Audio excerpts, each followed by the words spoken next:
I don't quite know if this is the eggplant Kobe 5 that people were expecting, but I think that these came out really nice. I don't love everything about them, but packaging and presentation just on point.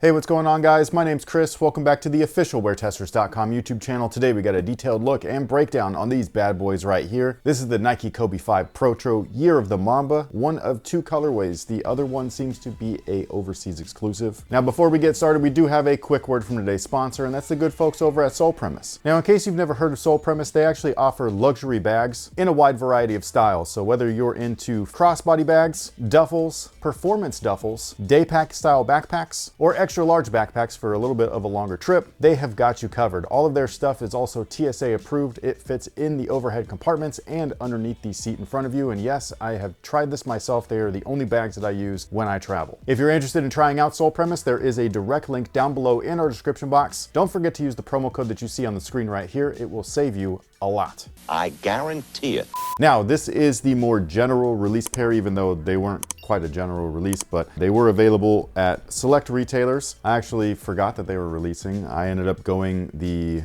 next day? I think so. And there were none, but there was one. It just wasn't my size. However, a friend of mine on Instagram known as Solely Jays and his son Isaac, they actually went and helped me find a pair in my size. They are on their way, so I'll probably give this pair away to somebody somewhere. So major thank you to them for that. Like I was saying, there was one left. I grabbed them just to make a video, and these are really cool. Like, this box is sick. This is the regular or usual Kobe box. It's got the snake scale print on there and everything. It's all like raised. It looks great, but obviously it's done in a red and gold fashion to symbolize the Lunar New Year. Now, in addition, there's this bad boy right here, and I know that people don't usually use these things, but it's still cool that it came with it. It's got logos on both sides. I love this one. Like, this one's just sick. So again, packaging, presentation. You win. Perfect. But basically, last year we got word that there was the eggplant Kobe 5 Protro coming. A lot of people got excited because they were probably thinking about these. This is the Nike Zoom Kobe 5 in the ink colorway. And while these are very similar, they're not quite the same. I will say that I do personally prefer this side of the shoe most, just because it's super simple and super clean, and I just like the way that it looks. But to keep up with the Mamba theme, they slapped that snake on there. It's interesting. It's actually stitched onto the skin fuse, so it's a very kind of like weird look, but it doesn't look as bad as I thought that it did initially. Online, I thought that it looked kind of like cheesy. In person, I kind of dig it. Again, it's stitched on there. The logo is on there too, so it's not like the medial side where it's you know, kind of like printed onto the upper and everything like that. Like, this is a full-on patch. They've stitched it on there. The only part that's like not like completely like a patch is the snake's tongue. That is actually stitched into the skin fuse permanently.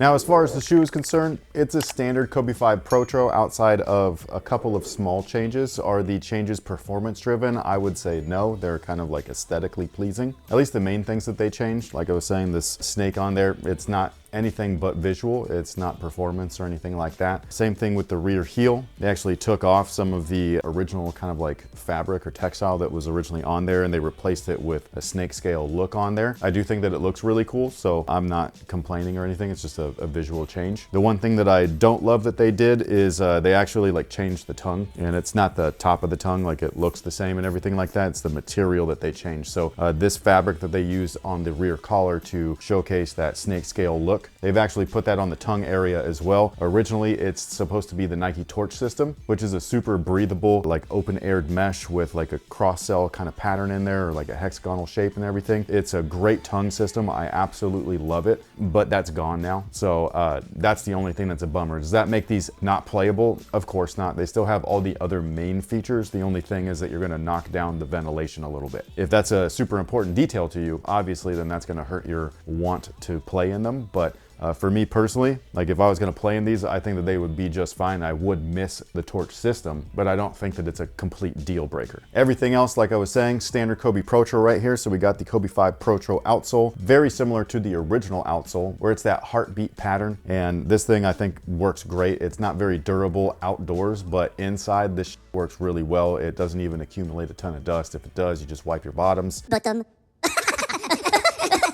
It is done up in translucent rubber, and so were these, so eventually it'll look like that. Now, in addition to that, they still have the midfoot glass-based carbon fiber shank plate. It's very small. It's not like what you would see in, say, a LeBron or even select Jordans. This one is isolated only to the midfoot. It's basically a midfoot torsion plate, and that's it. Not a spring plate or anything like that. It keeps things lightweight, and it keeps the forefoot extra flexible. The midsole originally was Nike's Phylon. Nowadays, it's Nike's Cushlon. The original tech specs to the shoe featured a heel zoom unit along with a Met bag zoom unit right there at the forefoot. If you wanted a cool visual, I actually have one right here. This is exactly the original tech spec setup for the Nike Zoom Kobe 5s, and now it's different. So nowadays, instead of featuring this thing right here, it's all Cushlon foam, including the heel. And then in the forefoot area, instead of the Met bag unit, it's a Zoom turbo bag. So that thing right there is kind of like more zoom per volume, especially if you're only considering the forefoot area. But basically it covers up the entire forefoot section of the shoe. There's a lot of little creases in there, which adds for flexibility. So it's their new version of an articulated zoom unit. And that's one of the things where that's really up to you whether or not you think that's an upgrade or a downgrade. I personally prefer the original setup. These ones just kind of like, they're okay. I think that they're good enough to play in, but I do really love the original setup personally. But this is as somebody that's played in both. If you've only played in one, I understand your reason for not caring really, because this is all you know. I will say that the Cushlon is extra comfortable, so that's a huge plus. Like, it's definitely way more comfortable than the original Phylon setup, but it's also a lot more squishy because it's acting as cushion and as stability, whereas the original Phylon was just lightweight stability. It was a much firmer midsole. You were really only relying on the zoom units for cushion. So that quick first step that you would have on a basketball court, having ultimate court feel without any like lag time by sinking into your midsole, that's what I love or miss about the originals versus the Protros. The upper itself is that second generation Flywire. They once called it Skin Fuse, and it's ultra thin, very lightweight. It does need a little bit of break-in time, but once you do that, it's pretty awesome. The only thing is that the originals were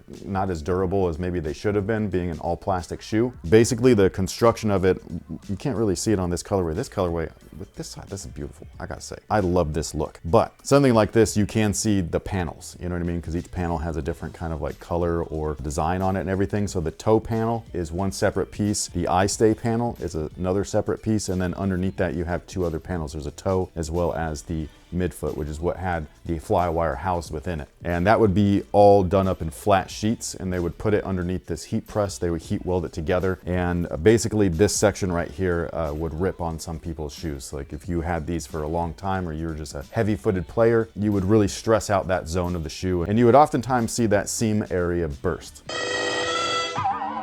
And one of my favorite parts about the shoe is actually in the heel. This heel counter is just awesome. It's very minimal, but it does its job really well, and I absolutely love it. I just really like the Kobe line. I think that it's one of the best basketball performance lines of all time. I think that there's very little misses within the line itself versus how many hits that they've actually had. Like, I know that the Kobe 7, that's kind of a miss, even though visually they're stunning. And then the Kobe 2, a lot of people actually didn't like as well, but almost every other pair is a great basketball shoe. So I just think that that's awesome. I'm not talking about the AD series or any of the sublines. I'm just talking about the Kobe signature series from 1 through 11. And by the way, this is the insole right here. It's not anything great. It's just an open-celled foam. I will say that it's a little bit better than the super light blue stuff that they use oftentimes. This one right here is a little bit more dense, so it's a little bit better for performance. But what I love is the graphic that they've done on top. So that graphic that you saw on the dust bag that the shoes came with is actually featured here in patch form. That's the only one thing that maybe some people might not like, is that it is stitched. So some people don't like that feeling underneath their feet, instead of just it being like screen printed or whatever on there, or direct to garment, like a DTF, DTG, whatever. And so yeah, this is an actual patch stitched on there, but I think that it looks good and it'll be super durable. It won't like rub off when you wear it. But if you wanted to keep this brand new, you can always take this out and swap out the insole for anything else that you want. Just make sure that you do it before you heat up all that glue. Otherwise, you're gonna be sitting there with a hairdryer trying to reheat the glue so you could pull it out without ripping it to pieces. Now, as far as sizing is concerned, you can do one of two things with the Kobe 5 Protros. You can go true to size. They are super snug. So if you're a narrow footer or a normal footer, that is what I would recommend. However, they are extremely snug. So some people might want to go up half a size if you like a little bit of wiggle room or a little bit of extra width, or if you're a wide footer, up half a size and you'll be good to go. And with that being said, what is today's question of the day? And you're smirking already. This can't be good. It's only because some people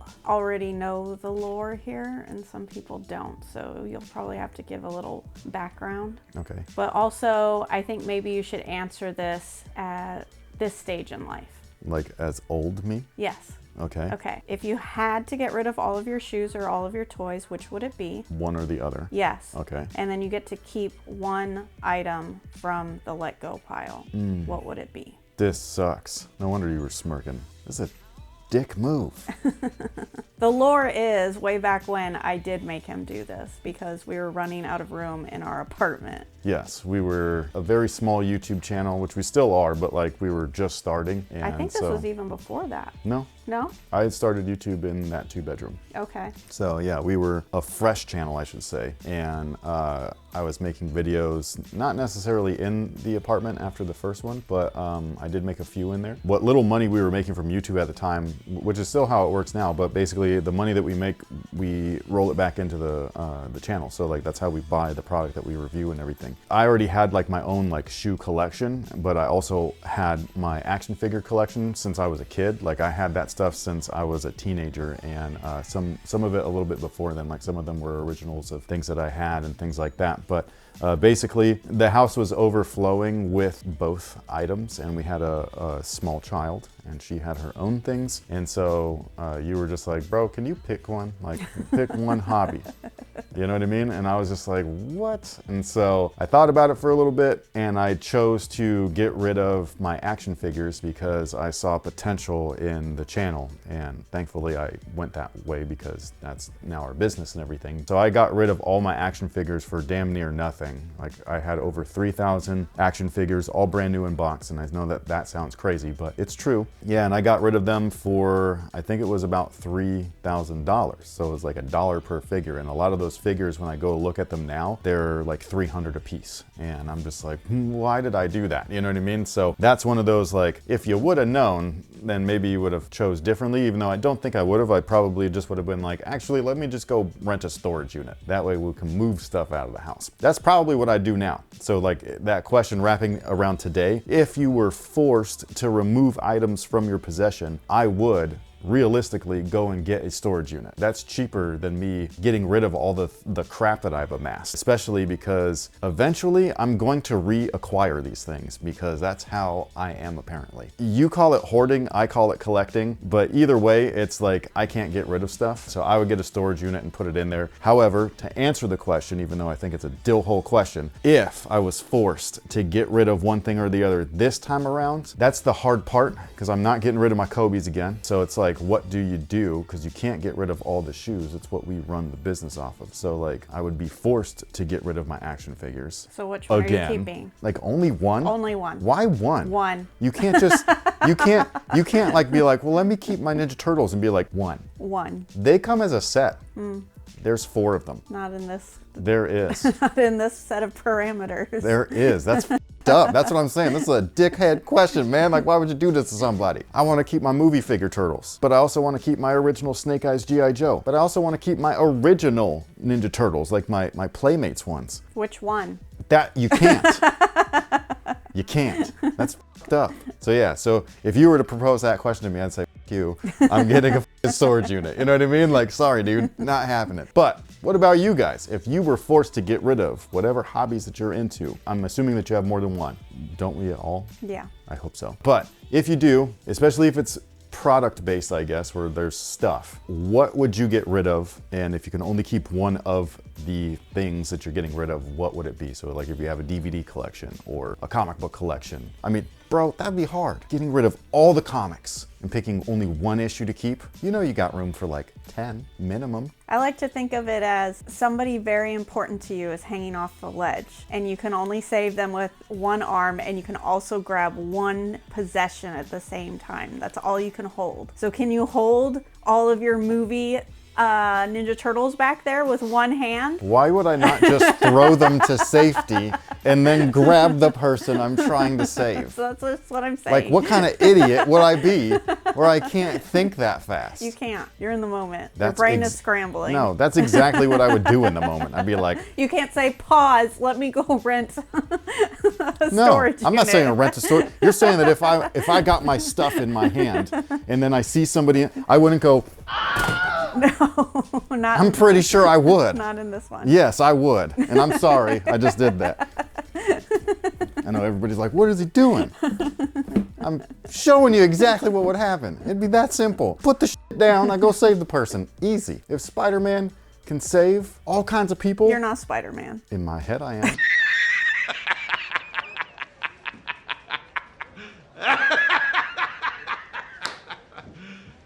You serious? Thank you guys so much for being here. We greatly appreciate it. We will catch y'all in the next one. So until then, have a good one. And again, I apologize for throwing these. They are perfectly fine. No scuffs or anything.